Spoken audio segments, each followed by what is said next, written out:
So junior year of high school, my friend Christina and I really wanted to go to the senior party. We knew our parents would say no, so we snuck out. We jumped out of her window, put her car into neutral, and slid it out of her driveway. And then we zoomed to this party in Hacienda Heights. On the way there, we picked up a few friends, and we were just cruising. And when we got to the party, we realized that there was no food, and we were starving. So we went to this taco joint in Hacienda Heights. It's like open 24 hours, and we had like the best tacos ever. And then on the way back to the party, we were driving through these like long, narrow, winding roads in a residential area in Hacienda Heights, and it was like around 1 o'clock in the morning. Christina had just gotten this brand new, beautiful red Mustang, and we were out for the first time and like super excited, and we started picking up speed. She was doing like 95 miles an hour in a 25 mile per hour zone. And I'm not gonna lie to you, it was really fun at first. It felt like I was on a roller coaster.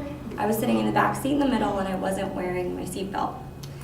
And inevitably, she lost control of the car, started swerving really hard, and I started white knuckling it. And then she hit this fire hydrant that was on the right-hand side in this like residential area. The car flipped 3 times down this ravine, and the whole time I could just hear like screaming, and I'm like, my whole body was cold, and I'm like, holy shit, I'm going to die. And then the car like hits this like brick fence that was along the side of the bottom of the road, and that's the only thing that like stopped it. The car like stops and like lurches forward, and I'm sitting in the middle, and like I was 16, I was tiny, and no seatbelt, so like my body starts to go forward. My friend Paul's on the right-hand side of me, and he puts his arm out to try to stop me from going through the windshield, which was a bad idea because the weight of my body going forward, I heard this like popping sound, his shoulder dislocated. And I still go forward anyway, because Paul was tiny. Still go forward into the windshield, and as I'm flying forward into the windshield, like time stops. Like it gets like, it must have been seconds, but it felt like so long, and like I had this moment where like when you're about to die, you like see your life, you really do see your life like flashing before your eyes. I was only 16, so there was only like this much life, really.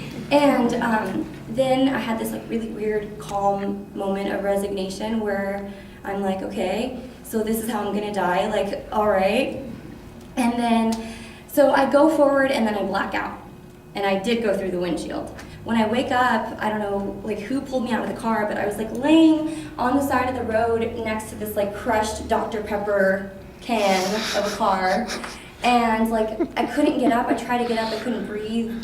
I later found out that I had like incurred enough damage to my spine that I would need a year's worth of physical therapy before I could like walk normally. And then I felt like this like hot liquid coming down my neck, so I reach over, I look down, and there's like a piece of my ear in my hand, and like shards of glass just like through my scalp and down my neck.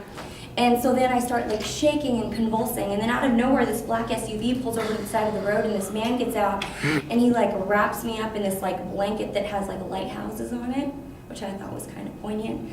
But so then he's like holding me really tightly. I don't even know this guy. He's like holding me really tightly so that my body doesn't go into shock.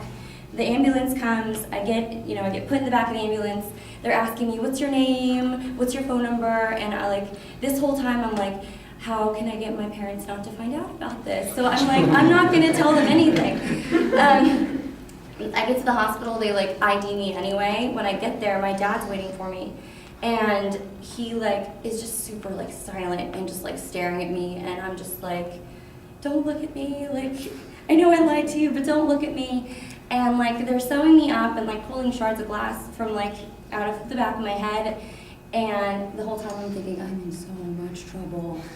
And we leave the hospital, I'm still in this blanket, he drives me back to the spot where we crashed the night before, and he just pulls over to the side of the road, and he's like, it's daylight at this point, and we're sitting in the car, and he's like, you could have died last night because you were stupid. And I just looked at him and I'm like, yeah. So yeah, that was the worst night of my life.